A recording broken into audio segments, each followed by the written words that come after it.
In front of me is Honor 600 Pro, and today I would like to show you how you can turn on or turn off location.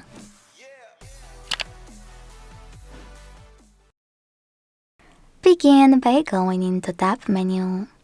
To do that, swipe down from the top right corner of your screen.